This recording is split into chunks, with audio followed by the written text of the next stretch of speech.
Here I am in Fort Knox off of Bucksport, Maine. This is not the Fort Knox with all the gold in it. What this fort has a lot of is big, huge granite blocks. It's a Civil War era fort.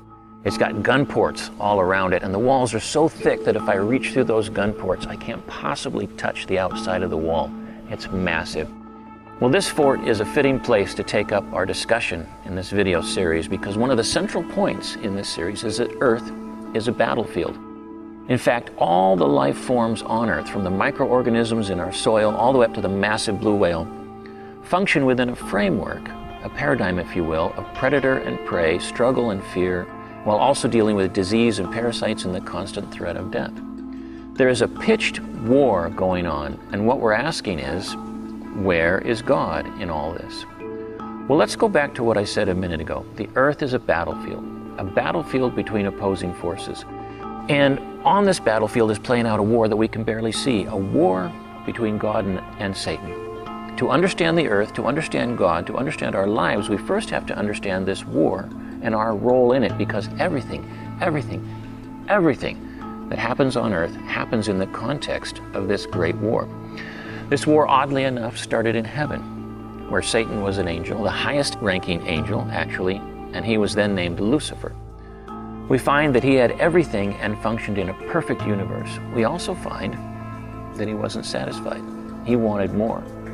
The Bible tells us that Lucifer was perfect in all his ways. This means his thoughts, his feelings, his behavior, so perfect in all his ways was he that right up until iniquity was found in him was he perfect. When iniquity was found in him, he began to be called Satan, which means adversary. What iniquity was found in Satan? Selfishness. Lucifer decided he wanted to be like God. He wanted to be like the Most High, is the way it's phrased in Isaiah 14:14. We can understand that Lucifer went to work undermining God's character, making accusations that God was not what he said he was. By denying the essential goodness of God's character, Satan attempted to erode trust toward God and incite rebellion against him. How else do you rise above God but to bring him down? Satan's undermining was successful. We understand from Revelation 12:4 that a third of the angels were deceived by this cunning plot. Well, here's the thing which fixates me a bit. Logically, Satan could not have recruited angels to his side simply by making a charge against God. He couldn't just say God is bad and have angels follow him. So logically, Satan had to also offer a better way, his words, of organizing the universe than what God had put in place. So what was this competing system? We can find out by following what Satan did.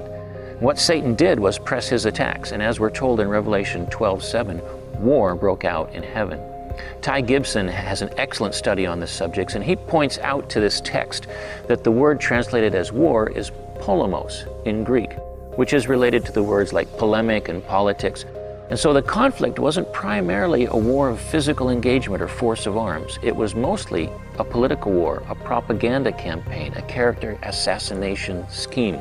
Satan waged his war by telling lies about the fundamental character of God and by offering a different way.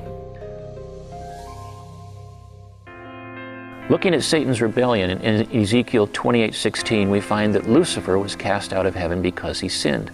In 1 John 3:4, we find that John defines sin as lawlessness. In other words, Satan rebelled against God's law. In Romans 13:10, Paul defines God's law as love. So Satan made war on God's character. But my studies have led me to understand that this war was not only on God, he also made war on God's paradigm, his organizing principle for the universe, his organizing principle of love, or more broadly, loving kindness.